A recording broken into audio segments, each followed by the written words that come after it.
A new year. Another cycle of 365 days to allow new experiences to be born. In this case, visual novels. Even though I have sunk upwards of 1,000 hours or so, it feels as if I've barely taken a step into this niche yet beloved medium. There have been so many recommendations, so many stories that have piqued my interest, and these are just a few that have taken priority in my mind. Last year, I found 2 that made their way comfortably into my top 3, and I hope that a new favorite is right around the corner. I guess the best place to start is what I'm currently reading or playing. For this, I'm going to broaden what one would think of a typical visual novel to something that has been an obsession of mine over these past few months. That being Fate Grand Order. I decided to continue on with the story that has yet to be officially translated, which has once again thrust me into this complex world and grand narrative. With its most recent chapter, The Golden Sea of Trees Travelogue Na Hui Mictalan, at first I was conflicted. Though it did start off pretty strong, the second quarter did have a bit too much plot convenience and jarring tonal shifts to my liking. But as each passing chapter went by, the underlying beauty of it all began to bear its head. Unfortunately, since the translation is incomplete, I'm putting it on hold to let it catch up. Section 14 dropped a bombshell of information, and I know that I would eventually be crushed under the weight of these cliffhangers. From the exploration of this fascinating world to the many acquaintances met along this journey, I am eagerly awaiting to see where all of this will lead. In the meantime, I am pleasantly enjoying Clannad. At the time of recording this, I'm not too far into it. I completed Misai's route and am currently on Tomoyo's. The foundation and interaction of the main cast has made for a comfy ride so far. Tsunohara's idiosyncrasy egged on by Okazaki has yet to dull, with this mysterious, illusionary world drawing me into its true nature. I watched the anime long ago to the point where I've forgotten most things, but upon hearing just a few chords, memories of old flooded in. Key has a way with making the mundane enjoyable, serving to reinforce my heart while subtly building upon its dramatic element that will no doubt break it soon after. It's happened plenty already, and from what I do remember, it's going to once more. On the topic of Key, I of course want to read as much of their stuff as possible. At the same time, however, I don't want to rush through their catalog and be bereft of new experiences. From the minuscule knowledge I have of them, Little Busters and Summer Pocket stand out the most. Both have emotionally gripping premises, whose artwork and opening sequences have drawn me into the lives of these characters without context. By the end of the year, I would like to reach up to Harmonia or maybe even Summer Pockets. It's also good to know that even if I were to get up to date, there are plenty more key works on the horizon. Depending on how my heart is feeling by the end of Clannad, jumping back into the Science Adventure series thanks to the release of the Committee of Zero patch for Chaos Head Noah sounds great. A psychological thriller mystery never fails to intrigue me, especially when all I see for it is abundant praise. I might go back and forth between key work and Science Adventure for a bit, potentially getting up to date with the latter. What has me hyped the most is the potential full translation patch for Tsukihime, a piece of Blue Glass Moon.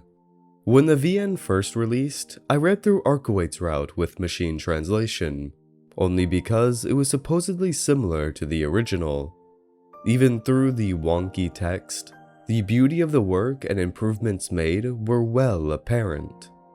But knowing that CL's is a complete overhaul, I did not go further and taint my experience. Since then, I've been keeping up with Tsukihime's progress. It's delightful to see how far they've come, with nothing but gratitude for the group's hard work. From their rate of progress, it wouldn't surprise me if they finish around summertime.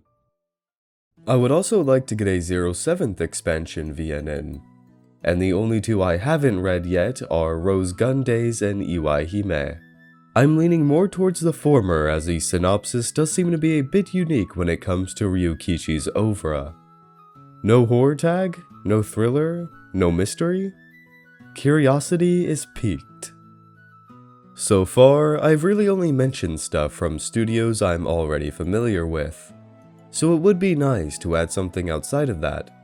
Minori is unexplored territory as of yet, but F, a fairy tale of the two, seems like a good place to start. It looks like something I would very much enjoy from the synopsis, and the art looks beautiful as well.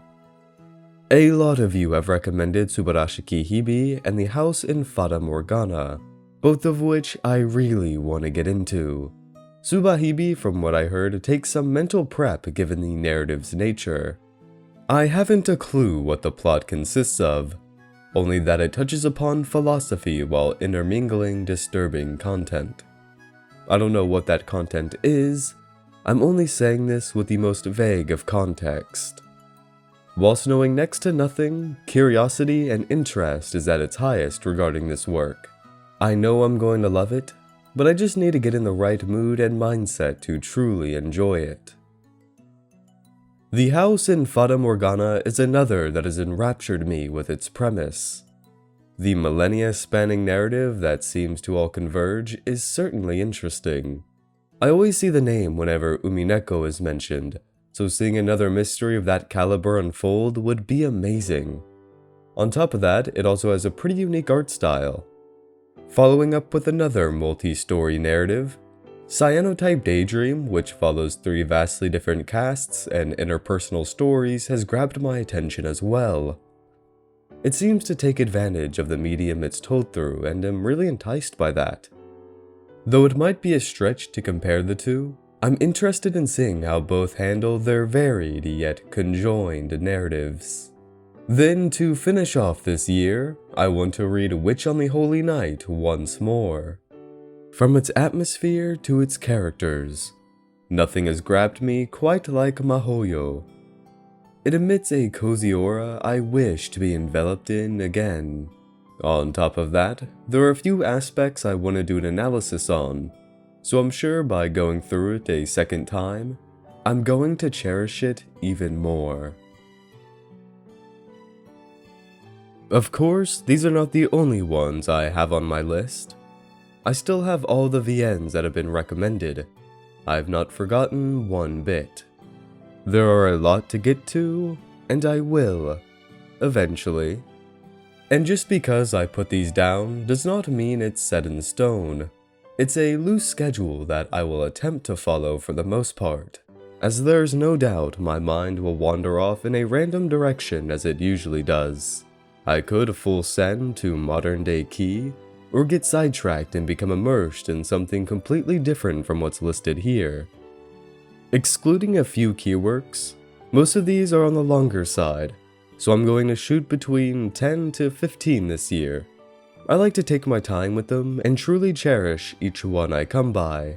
I'm really hoping to hit that mark, but I'm not gonna force myself.